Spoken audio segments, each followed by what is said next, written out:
I've made a living off of being unorthodox, but I've also been very upfront and truthful with the players. You can't fool kids and you can't fool dogs. So you might as well just tell them the truth. Hi, I'm Bradley Tarpey, and welcome to the Six Man Spotlight, a place where we give a platform to six-man football coaches to share the intricacies of scheme and culture unique to the world of six-man football. Today's guest is seven-time state champion, Fredericksburg Heritage, or better known as Freddie, head coach Tim Shipman. Over the last 24 years, Coach Shipman has built a legendary legacy in the Texas private school ranks, cementing the Eagles as the gold standard of six-man football. Since taking over the program in 2002, he has surpassed the 200-win milestone and led Heritage to a staggering 9 TAPS state championship games. Known for his tactical brilliance and a program culture deeply rooted in discipline, Coach Shipman's nearly quarter century of sustained excellence makes him one of the ultimate blueprints for long-term program consistency in the state of Texas.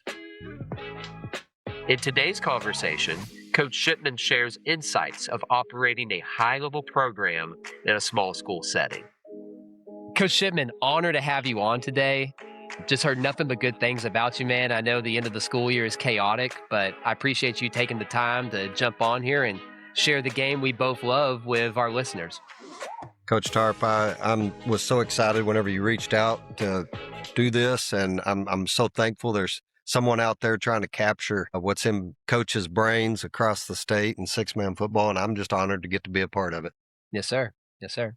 Well, hey, I want you to feel especially honored because I haven't really asked this question this sort of season of interviews I've done, but I really want to hear about a Fredericksburg heritage culture, right? Oftentimes called Freddie. Like, what are you guys about when you think of, yourself, your team, your school, your culture? What are you guys hoping to accomplish there? There's 3 parts to it, which is mind, body, and soul. So I'll kind of address each one of them. You know, for sure, most important is that we're developing the character of young men through the game of football to prepare them for life outside the gate. We have a gate outside, obviously, like some schools do. And we always talk about life outside the gate. We also talk about between the white lines and outside the white lines, which is cliche. That's pretty normal. At the end of the day, rings and trophies fade, they break. People forget who won the Super Bowl, but they don't forget the relationships. They don't forget the life lessons that they learned. They don't forget how to get up off the mat whenever life gets a lot tougher than any football game gets. And so that's probably our core. Well, there's 2 pieces to that. There's also building relationships with Christ and growing in our walk with the Lord through the game of football and helping them figure out how to keep their priorities straight.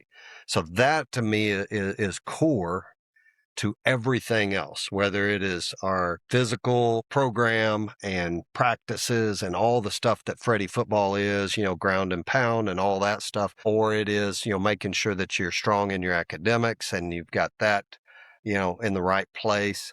If we don't do anything else, something that I feel like has helped me, I think this is 25 years being at Fredericksburg Heritage as the head coach. And at the end of the day, after practice, football, a Friday night, if I lay my head down and whatever the emotion, I can always come back to, we still teaching these kids these character qualities, using the game to prepare them for life after football, building those relationships. I always talk to my players and I say, hey, when we're both 80, because, I'll stop at 80 and you'll keep going. When we're both 80, we're going to be sitting on the front porch in a rocking chair talking about these good days and these good times and all the things that we learned. And, and we talk about being good husbands and good fathers, if that's where the Lord leads that young man. Not that everybody ends up getting married or having children, but a lot of them do. And so that's something that we emphasize. And it is ingrained. It's something that we've been doing at Freddie for, like I said, I would say 25 years. We started out in a horse pasture for our practices. We were housed out of the church there north of town. And I really, truly give credit to the Lord for that, because all along the way, he has made that God is first, family second, and we are third, as Gil Sayers put in his book, and that has just been with me since the beginning. And so that's the core of Freddie football and the purpose for what we do. And I think there's probably a lot of coaches out there that do the same thing. That's what I love about this game, and I love about this small knit 6-man football community, is that I have so many relationships that I built over the past 25 years, and things that I have learned and life lessons I've learned from other coaches and through just the journey of football, that I would imagine there will come a time when those trophies and rings will tarnish, but those relationships and the life lessons and the growth, those will last forever. Yeah. And to your point, I mean, I just feel like regardless of whether we're talking public, private, big school, small school, I think there's so many coaches just across the nation that share that philosophy with you, which is really special about the game in general. 1,000%. We know, honestly, I'm just going to be truthful. This is a huge part of the front line of American culture in terms of trying to build and raise and train up young men and our future leaders. And whether it's in a community, in a household, out in the business world, or it's in our government or wherever it's at, coaches across the state, 6-man, 11-man, public, private, across the nation. I meet people all the time and they have that exact same mindset. That's Yeah. why they're in it. I praise the Lord for it. And we need more and more, and we need to keep those that want to go into coaching. I mean, that is a huge football's a big deal in America. We know that. And so a big opportunity. Coach and all sports, really. Coaches across all sports really make a big impact on our youth. Yes, sir. Let's get into a little football talk. I'm really excited to talk to you because of the success that you guys have had while also being in a small school setting. So, like we've talked about, I've thrown together a variety of sort of small school specific topics that I was hoping we could get into together. And as we jump into this, when we're talking small school, really we're talking small roster, right? The roster Right. size is sort of the one of the foundational problems that we have to work around, right? So, specifically, I want to ask you about depth. How are you going about developing depth on a roster? And maybe you could share a little bit about sort of what an average roster at Freddy's looked like over the Okay. last 20 years. I'm sure it's fluctuated a little bit, but how do you go about Yeah. creating depth in those small school settings? Well, yeah, we have, it's not unusual for us to have 9 Okay. players total. Mhm.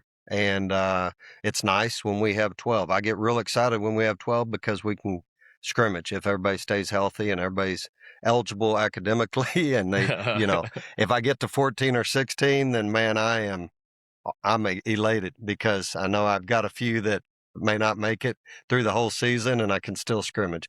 But it's not abnormal for us to have 9 to 14. That's from day one. I think in '04, our first state title, we went up to Glen Rose and we played Brad Clanton and Granbury Happy Hill.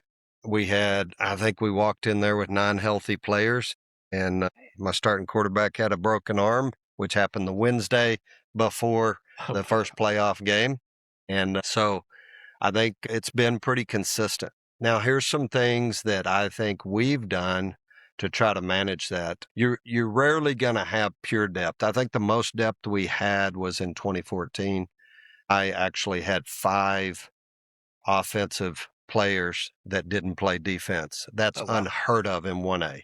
Right. Only time in 25 years that that's happened at Freddie. And man, I sure did enjoy it, and I still enjoy it. But number one, I think that's part of the reason that we work so much clock, because you got to look at it as a whole season.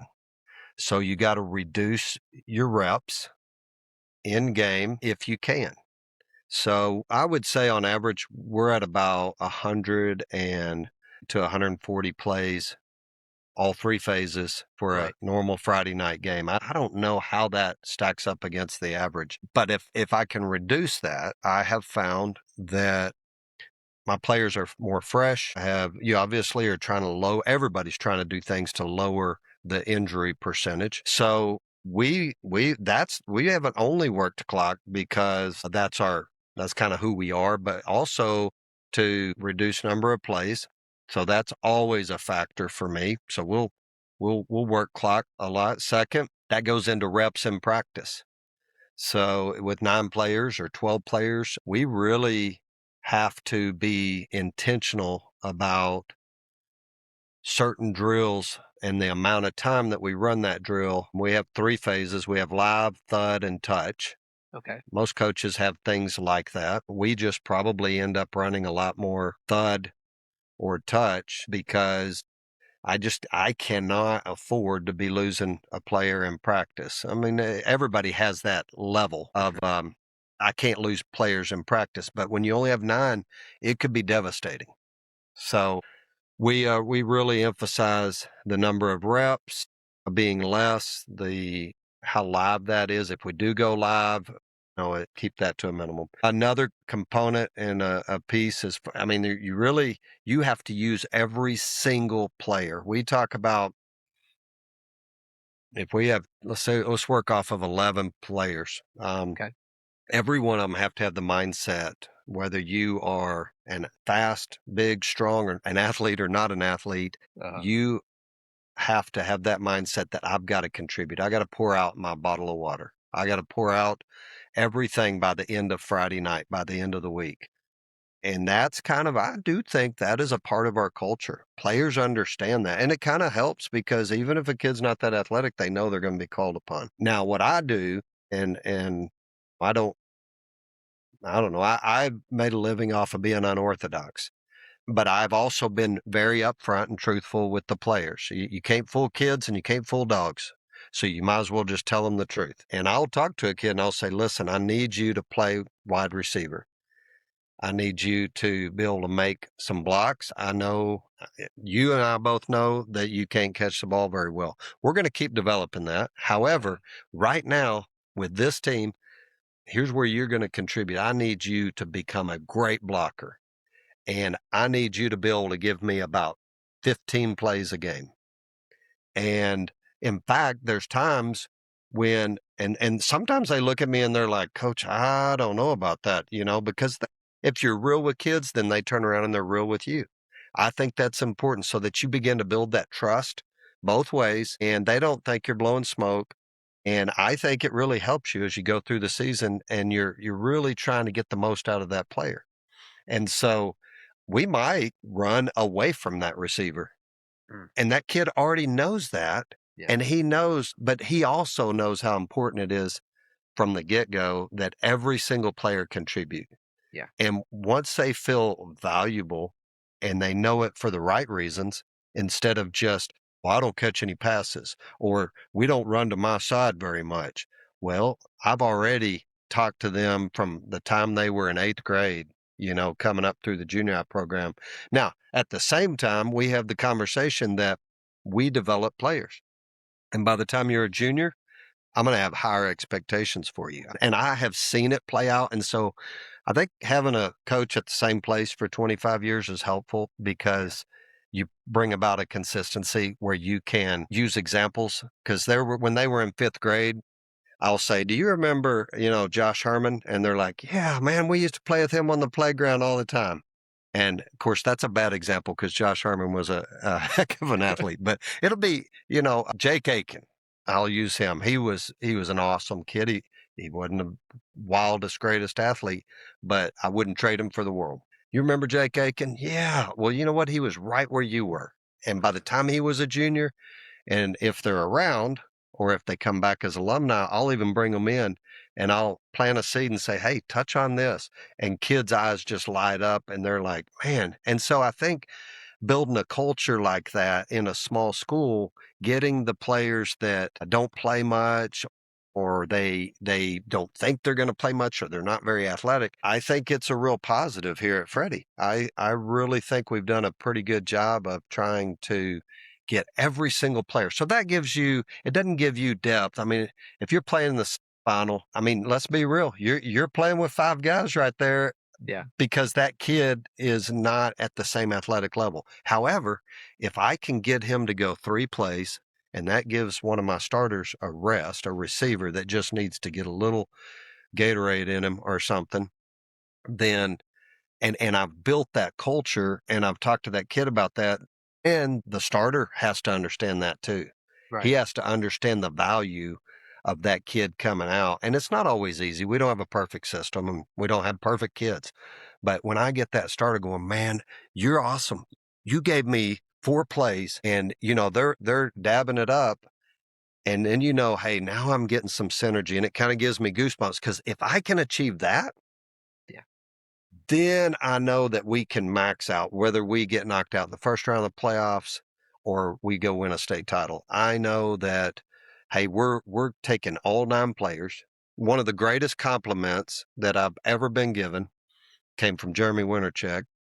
Uh-huh. Um, and I mean, he's a mentor of mine. I He's a great could guy. talk forever about Coach Wintercheck and everything I've learned from him. But we were talking one time, and it was a season that I only had 9 guys, and he goes, "Well, you understand a Shipman 9 is better than most people's 9s." Yeah. Coming from a guy like that, that and that may not always be the case, but that's something we're striving for. And so that's what we're trying to do, trying to identify all the things and do every possible thing we can do to get every single player out there.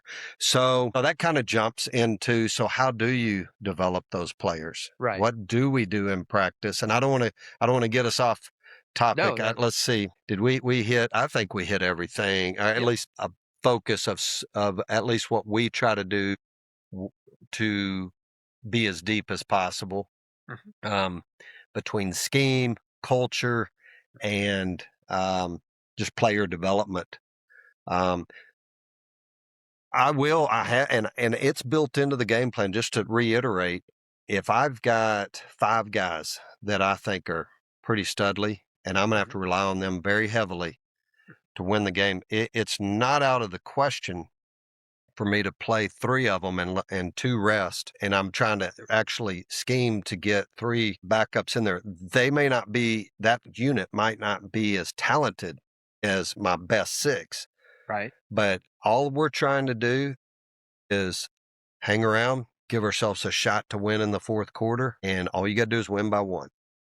And it doesn't have to be, I've made this mistake. I've put my top 6 in there and just played them straight through 2 quarters, and by the second half of the 2nd quarter, I've Yeah. spent them.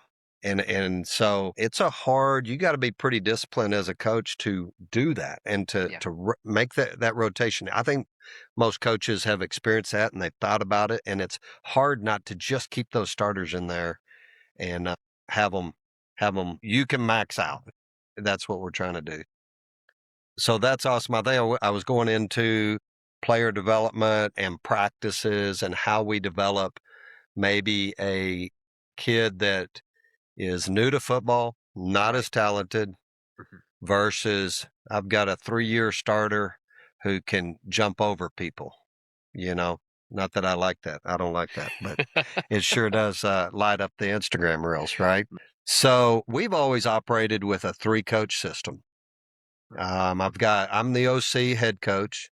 I've had a defensive coordinator. Shout out to Chris Turner out there, who's been my DC and my right hand man for almost about 3/4 of my career. Wow. And he he is just almost like a brother to me, and he knows the game of 6-man football backwards and forwards. He's been my defensive coordinator, and then I always have a 3rd coach who is an assistant. I call him a 3rd assistant, really. That has worked for us.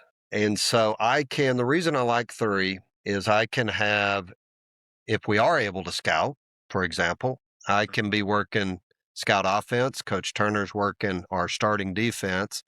And if I do happen to have 3 or 4 extra kids, which isn't often, I can I can take that 3rd coach, and he is continually working on fundamentals, basics, and as we go through the season, I think I shared a little bit of this at the clinic Mhm. in January up in Waco. Mhm. We identify areas that they specifically need to work on and develop, and so Wait, those that third individual kids or the group?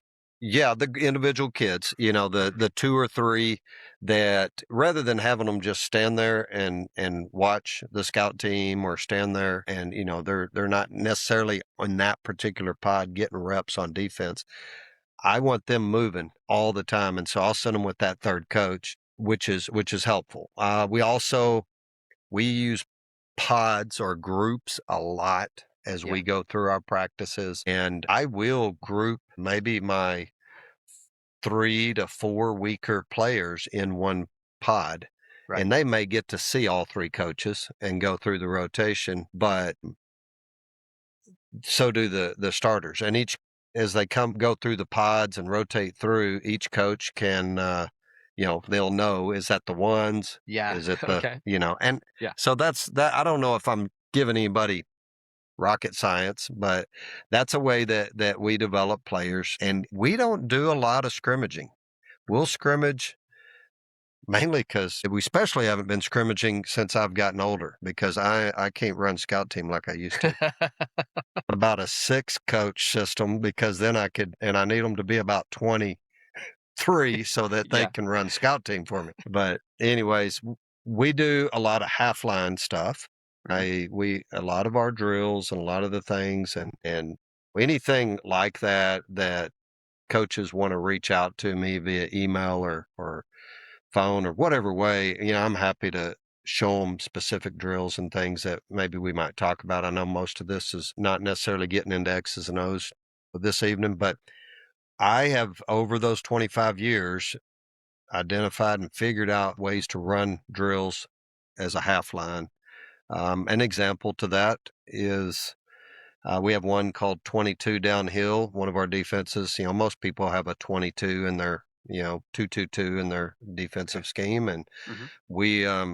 we work linebackers and corners and their relationship working together. We don't have our 2 rushers, and so you're only using 4 at a Uh-huh. time on defense, and then everybody else, maybe it's only 5 guys. Because if you have 9, you don't have that many to go Right. around. So you throw them on offense, and they're just they're running spread, and we're talking, they're getting some offensive work, but it's just general skills. Right. Our 4 defenders, our 2 linebackers and 2 corners are getting downhill work. And, I won't go into the details of that drill, but we probably, I've got 20, 30, I don't know how many drills and pods that Mm. we incorporate Mhm. that work like that, and I'll rotate through. We'll go through some reps and I'll say, give me 2 more linebackers, 2 more corners, and they all just flip. We have a tight defensive drill we call half line. It's a it's a pretty fiery drill, but all we use is an end, a nose, and a linebacker and a corner. So again, we're down to 4 Right. and we're running tight sweeps and things like that and working on our triangle defense. And so everything that we do almost outside of the times when we do have 12 players or more is really built on half line type stuff or maybe just the backside or the front. And this is kind of I would give everybody a challenge out there. If you've never done this, and we're going into summer, so maybe it's a good summer project. But when I was younger, I still do it, but I don't have to. I just add to it here and there. Is one summer I sat down and I asked myself. I said, "What if you were to list out every skill Mm. that a position and a player has to do on a Friday night? What would that look like?" And so it took me a good long while, but I went through every one of our offenses and took every position and just made a list of the exact skill. An example of a skill might be if I'm in our load right formation where it's split backs, the lead back has to scoop out the end on 28 lead, or he Mhm. has to hook the end on 28 pitch. And there's obviously specific steps that help you win that play, but I listed out every single thing. And then the next question became, all right, so the drills that you're running, do Yeah. they practice those things? Right. So if if you're out there and you're listening and you haven't done that, you're a young coach or maybe you're a veteran coach, I would say that um, that has helped me more than anything stay to practice exactly what we're doing on Friday nights. But what it also did for me is then I was able to take every drill, whether it be a pod or a half line, and I was able to incorporate those skills into it rather than just practicing the whole. Right. Like when you scrimmage, yes, you got to have big picture and you got to kind of know all of that stuff and you've got to work V6, but I found that we can it's almost like you're scrimmaging. I think that probably lends itself to some of our discipline, some of our working together and being able to offensively or defensively because we go through those pods and those things just constantly and we can hammer them because you're not out there with 12 guys. It's four guys. There's only four guys that I'm watching. The other guys are running the other half of the other side of the ball and skills. And so that's probably meat and potatoes as far as trying to say you have a small roster, Right. trying to keep good depth, trying to maximize everybody's usage, and then being able to get specific to what you're training them in for Friday night without having that full-fledged scout session. Yes, sir. And I want to piggyback off of your challenge to those coaches. I mean, what you're describing is essentially what a teacher would do in the classroom every year, right? Listing out educational standards. What are we trying to accomplish? So it just seems like I don't want to say common sense because I know like I haven't done that, but it just seems like that's what we should be doing. Like we Yeah, have an it obligation to be thinking of it that way. it was valuable, and I still have that document and that spreadsheet, and so, we could even years later, we'd be having trouble, and I go back to Hmm. I'd say, "Alright, go back to the spreadsheet, figure out what," and you know what? Every single time, Yeah. well, almost every time, I'm like, "Well, guess what? How much have y'all been practicing that? Yeah. Here's what you're having a problem with, and you haven't been practicing it, so let's build the practice to have the drills and the half lines and the pods to be specific to that skill set, and I think that's why one of the reasons why in October and November, we we tend to be better than we are in Right. August because I think everybody's trying to do that. You wanna be good in August and great in October, November, and so being able to have that to reference back to is great. And yeah, as we evolve and add certain things, but I will tell you that list is pretty extensive and almost anything that we do is found within that list. Offense, defense. I haven't done it for special teams. I probably should, but um, some of them overlap, Sure. blocking on PAT and those kind of things. Mhm. Well, coach, if I can, I want to try and hone in on one more element to sort of the unique roster challenges we have, right? You did a great job covering what you do with that developing player, but I'm curious how you handle maybe your more dominant players, right? Because that's also a unique dynamic where maybe they don't have a lot of motivation because they know there's no one coming for their job. How do you get them better? Because we would like to hope that that best player on our team is also our best team player, but in the real Mhm. world, it doesn't always work out that way, right? So I'd be curious to Man, pick your brain on how you handle that dynamic as well. you just brought up one of the greatest challenges, especially with a small roster.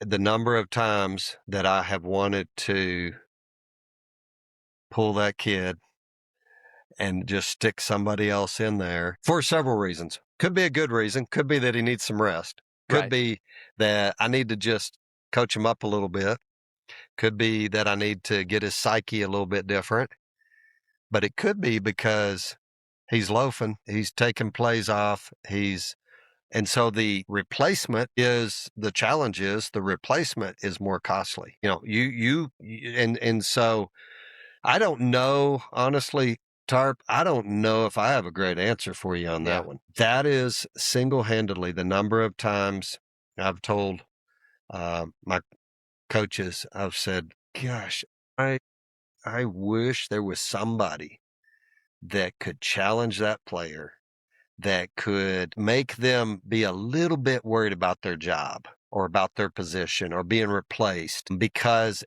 that therein lies could be one of the greatest challenges at Freddie or at any small school, because we have been fortunate and had one or two great athletes on any given team that are what I call game changers. And by the time they're a senior, I mean, they are, you know, floating 5 feet above the ground. And so I've had the most success with it is having that relationship and being able to during the week or at the right time. Usually it's better when you're not in the heat of the moment, Yeah. but pulling that player aside and just using that relationship and that trust you have with each other to be real with them and say, hey, here's what I'm seeing.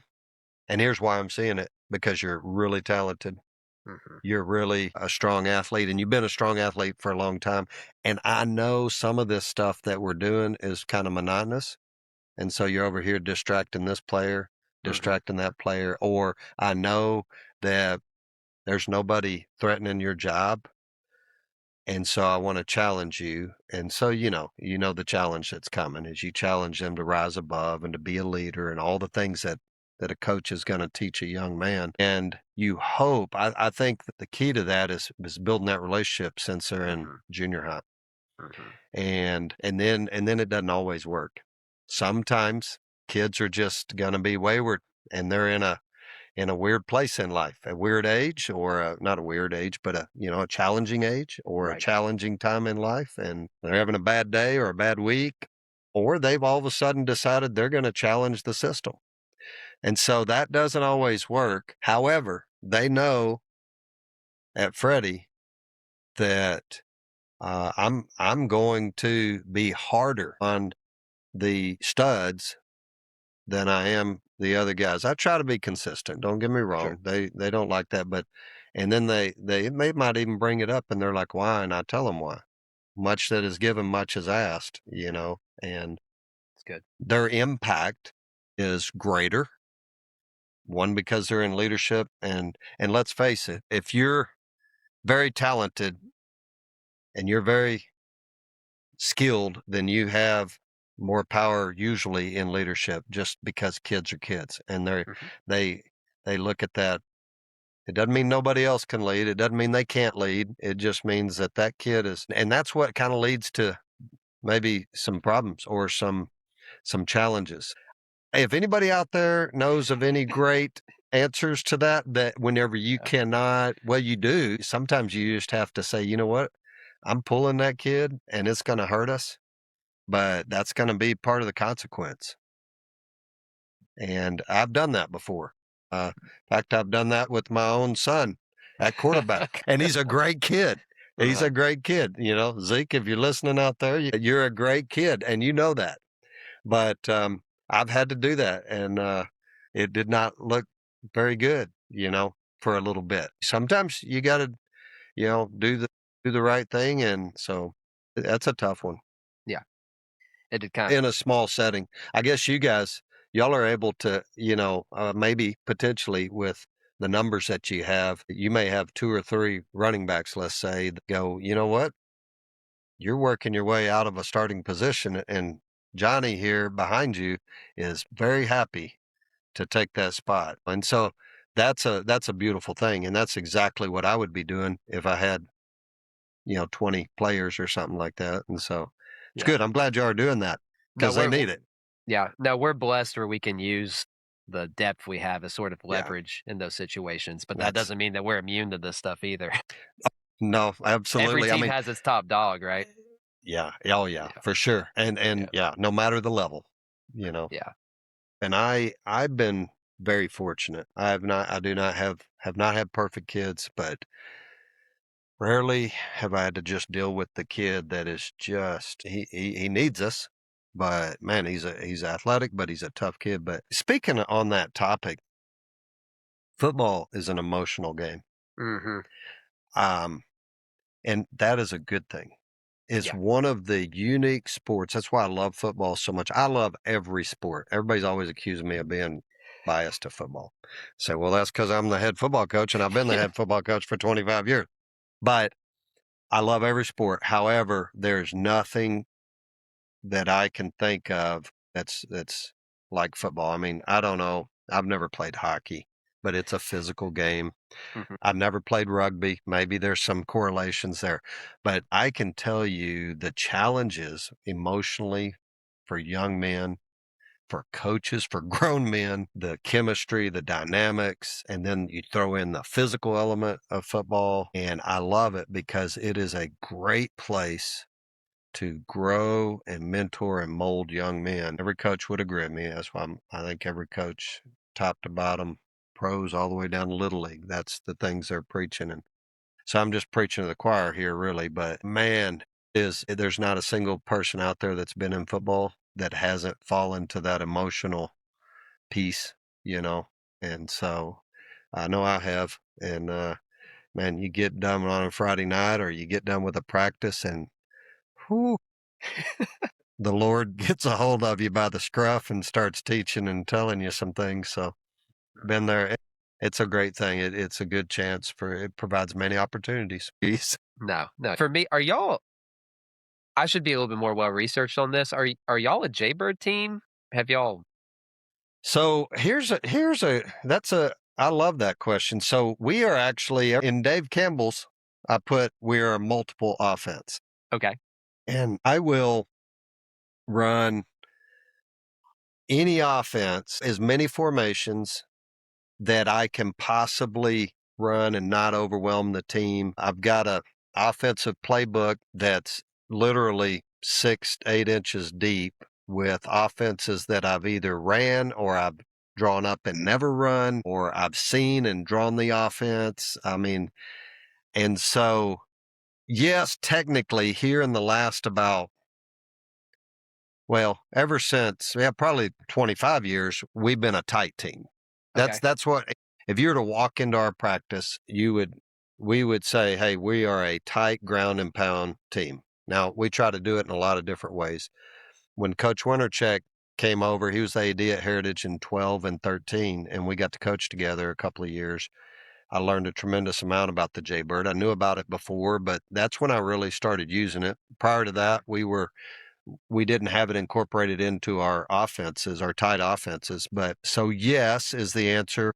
However, I would say multiple fits us better because um, when I get past spring ball, I'm identifying literally I would say, I wouldn't bet an eye that I've run 20 different offenses, and maybe that's not right, 20 offenses, but lots of formations, Right. tight, spread, hybrid, the whole 9 yards. And I will pick and choose a handful of them that fit our personnel Okay. best. On a And year-to-year so, basis?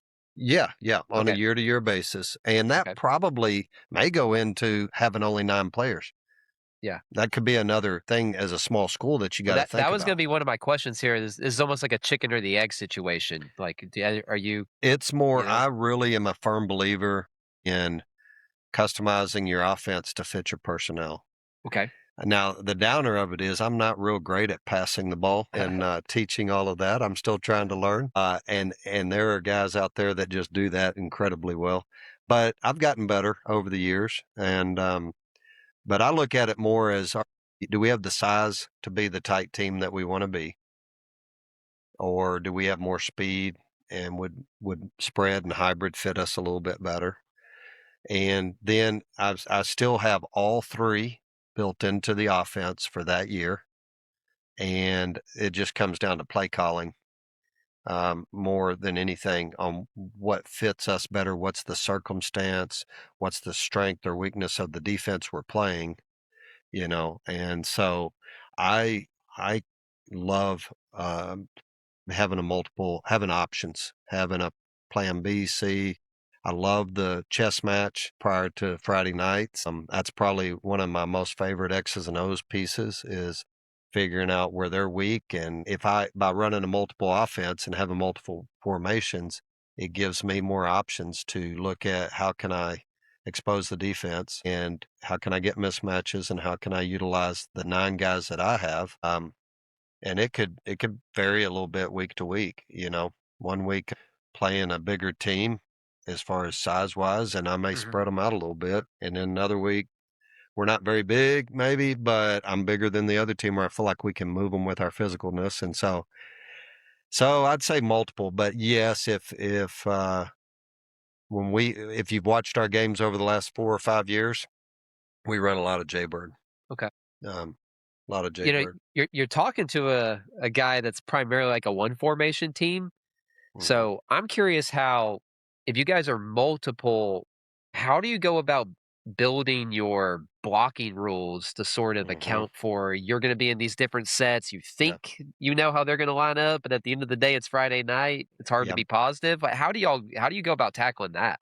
We're real heavy on rules, and as opposed to, specific plays, which I don't think that's abnormal. I think most people have rules. So if some of our rules, our blocking rules, will go across several offenses or several, and within like, let's take for example, in our tight offenses, right? We could run multiple formations, and your rule could be gap away, Okay. and if nobody's in your gap, you go to second level. That's not rocket science, right? If you watch us for very long, you know what we're going to do there. And we could run a lot of different formations and still do the same thing. People over the years have tried to overload gaps and stuff, or they've tried to put a guy head up and a guy in the gap and outnumber us and stuff like that. And no secrets here either, but we have the ability to audible, and our quarterbacks know to check out of that, and then the defense goes back to normal and we go right back to it. But I would say it is rules. And so the first thing, if you were coming in as a freshman, Tarp, I would say, okay, the first thing you got to do is you got to learn the names of our different offenses. Sure. And it could be, I'm going to use terms that don't mean anything to the average person, but it does in our system. Speedball or power spread or freelance, rocket game, slot game, all those are little mini offenses. And 2 or 3 of those have the same rules for blocking. And the other 2 or 3 have the same rules for blocking. So first thing you got to do is identify what offense it is, and usually that offense is identified by how we call it. Sure. So, one offense may use numbers and one offense may use words. And so Sure. the way you're going to learn that is you're going to learn, we're in offense X because I only heard words. And we're Okay. in offense Y because I only heard numbers, or numbers were incorporated into the words. Mhm. Well, I know too that I got to follow rule A, B, and C in this offensive deal, and I got to use rules X, Y, Z for these offenses. So I'm going to do, so really, you only have 3 things you're going to do in any given offense, particularly. Quarterbacks are different. Quarterbacks Sure. just have to learn it all, and backs a little bit more. But as far as receivers and linemen, they once you've learned how to identify the offense that we're in based on the little keywords or the key, and you've learned the 3 rules for that group and 3 rules for that group, and then the formations, the 16 to 20 formations, then really you can run almost infinite plays, and that goes down to pass routes too. But we're a play action team more than anything. We don't. I enjoyed listening to Coach Griffin. Is it Yeah. Griffin? Sorry, KPA. Griffith. I think it's Griffith. Griffith, I knew Yep. that. Sorry, Coach Griffith, if you're out there listening, love you, man. Love all your stuff. And he and I visited, and we're going to try to get together a little bit this summer. But he does a phenomenal job. But his system has all these route packages. We don't have a ton of route packages because that's not our identity. And so, but anyways, if you can learn those things, then really, reality, you're only learning about 6 rules, Right. and you can run everything we do. And literally, it's almost infinite. And then you probably have to learn 1 or 2 exceptions, and I try to keep the exceptions to a minimum.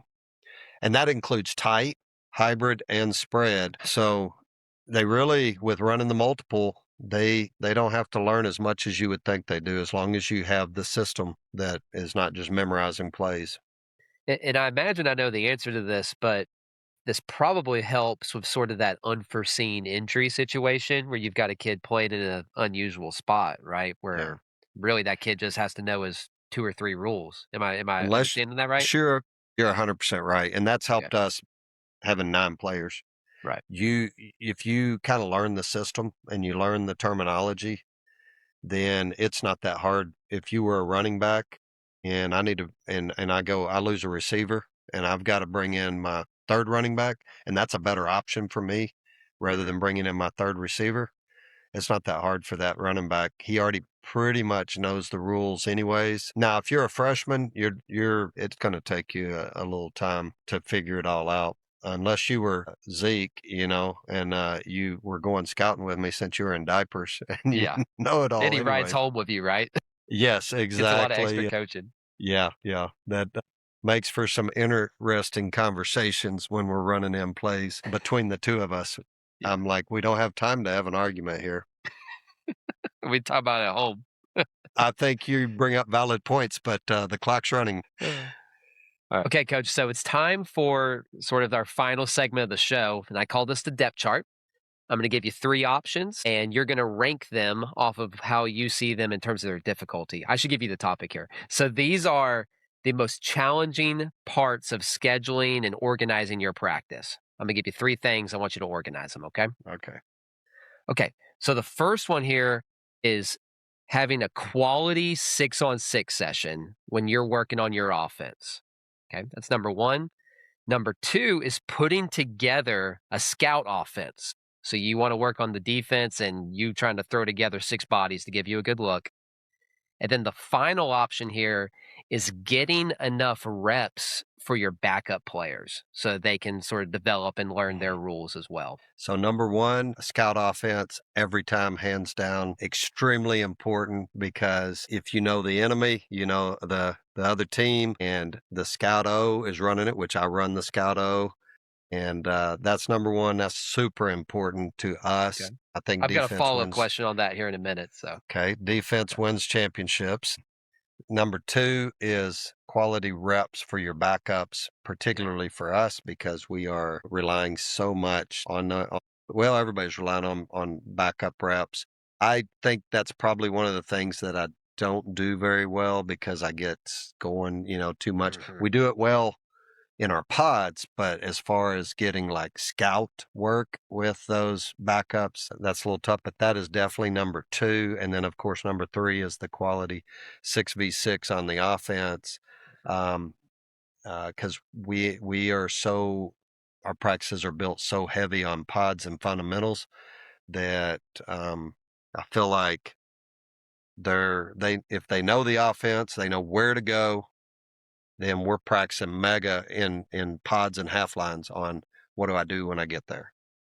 And so I would say in that order. So scout offense 1, reps 2, quality 6v. Well, coach, I had a feeling because I think, like you mentioned, every coach in America is going to say, "Oh, scout offense is a pain in the butt," especially at our level where some of the Yeah. scout players Mhm, are a work in progress, right? mhm. So, coach, let's hear it. 20 years of experience. Give us some tricks of the trade here. How How on have the you found scout a little bit of offense? success? Yeah, scout All offense. right. How have you So found a little success number there? 1 is use little highlighters and you use colors on your scout cards. If you have Mm, scout cards or you have a play sheet, like some people have six plays on a page, because then you're not saying who's the right guard because that kid may not know what a right guard is, and he should, or the formation in 6-man football doesn't lend itself to just being able to call a position because we don't run that formation. right. So if I go, you're the red guy, or you're the blue guy, or you're the green guy, then they know and they see it because, as many times as we've done, okay, who's this guy? And they're not looking. And then you go to run the play and 2 of them go to the same spot. And then you have to go back to the huddle. You have to start over and all that stuff. So colors is a very, very, I found that to be very helpful. It's hard because it takes time, but if you script your Scout O with your D6, and then you're not dealing with any of He knows what defense he wants to run against, and he may want to run that defense. He may want you to run the same play 5 times in a row so that he can cycle through 5 different defenses. And you're like, "Hey, what are we're on 5." Okay, so that helps. And that's a coach thing, but it feeds back into the players because I have a script and you can look up there and go, "All right, we're on play 3," and then you show them the card or show them the page. The next thing is if I play quarterback most of the time on the scout team. Good for you. It doesn't help as far as the physical impact. I don't play spread back, but I'll play up back and I'll exchange. The arm quit working along. I don't know if the arm ever worked, but it quit working at some point back in about 2019, I think. But I like that because then I can fool the defense. I love running Scout O from the standpoint that I'm testing the defense, testing their knowledge on, and we do Scout O on Wednesdays. And so everything we've taught and learned about our scheme on Monday, Tuesday gets tested on Wednesday, and then a walkthrough on that on Thursday. And so I will run the Scout O, and if I see that a defensive player kind of cheated the play or did something wrong, me and the DC have been together so long, I'll look at him and I'll give him a little signal, like, "Hey, we're going to run that again." And I'll reach over to one of the scout guys and I'll say, "Hey, this time I want you to run a crack corner instead of that." "All right, got it, run it." And we're right up there. And I'm like, "Run the same play, run the same play." I mean, I'm baiting, I'm trying to get them. And then they get a tail chewing because I'm like, you can't, you were cheating the play. You weren't reading right. This or whatever I need to do. Or a backside end isn't being disciplined. And so I'll do a little throwback to somebody. I'll say, "Hey, this time just stay home, hang out." So I love doing that. I also, as far as trying to motivate the scout team, it goes all the way back to what we talked about at the first, is that, man, it is everything that we talk about in our system, whether it is key character quality words, or it is when we talk before practice or my talks after games. It doesn't matter if I'm ever have the opportunity to talk in public, pep rallies, whatever it is, man, we are singing those guys' praises and letting people know. And then if I get my leaders to talk about them and the scout team, and then I think by me quarterbacking some, it makes it kind of fun because our goal is to mess with them, and so we mess with them, and we're not as athletic, but I feel like I can scheme up some things pretty good just from experience. So I'd say those are the keys that help. Colors, script. If the coach jumps in there, and sometimes it doesn't have to be the coach because it's a pretty live scrimmage, but whoever's running the Scout O can kind of also manipulate that, and even if you've got a player as a quarterback. So I love it. It's one of my favorite times. I mean, it's a hard time of practice, and I spend a lot of time on it in prepping, but most important, most difficult, and most fun. That's why we get paid the big bucks to solve those problems, right? That's it. Coach, thanks for coming on the show. And we're called the Six Man Spotlight because it's my mission to give a spotlight to coaches to share this game that we all love. But I'm curious if you can take a minute. Is there somebody in your life, in your program, whatever, that you want to move the spotlight to for a minute and give a little love? Absolutely. And that would be, I mentioned him earlier, but it would be Chris Turner, who he came on board in 2006. And if you wanted to have a poster child, a poster person for being an assistant coach, it would be Chris Turner. He gives great suggestions. He doesn't take anything personally if those suggestions aren't used. He's a servant leader. He embodies everything that we're trying to do of building champions for life in his life and the way he coaches and how he serves the team, serves the program. And he is definitely there to help me, help the team, help these players. And he's humble. He is dedicated. He spends time in film. I mean, this guy has been with me, and I get all the limelight. Yeah. I get, it's Coach Shipman, 7 state titles, and blah blah blah, and field named after you, and all this stuff all the time. and every chance that I can. I would not be who I am. Our program wouldn't be where it is if it weren't for Coach Turner, Chris Turner. He's just an amazing person and an incredible coach and teacher. And so I'll tell you, that guy has made a huge impact on me, huge impact on many kids' lives, and a huge impact on our program. Man, that's awesome. Sounds like a potential podcast guest. Oh, yeah, definitely. He would be great. He would be good. Well, Coach, man, I can't tell you enough. It's been an honor. I'm really thankful for you taking the time to come on the show today. Well, Tarp, I appreciate what you're doing. I'm excited about the potential for future conversations. And thanks. Keep up the good work and keep doing what you do, man. We appreciate you. Absolutely. It's a bit of an understatement, but it's pretty cool getting to chat with a legend like Coach Shipman. Everybody I've interviewed has been nothing but first class. Nothing but first class. But wow, Coach Shipman, when you talk to him, he has this air of kindness that is hard to quantify. And I know that's not maybe a normal football coach compliment, but I really do think there's something to, like, I don't know, just having this energy about you, this light inside of you that just shines out when you talk to other people. I think it's really cool.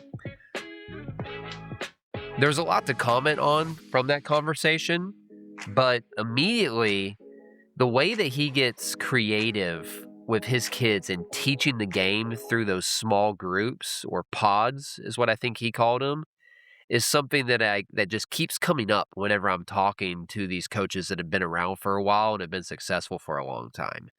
And to me, it's getting to the point where I'm thinking if you're not doing a healthy amount of small group work, I'm not sure that you're just completely behind the curve.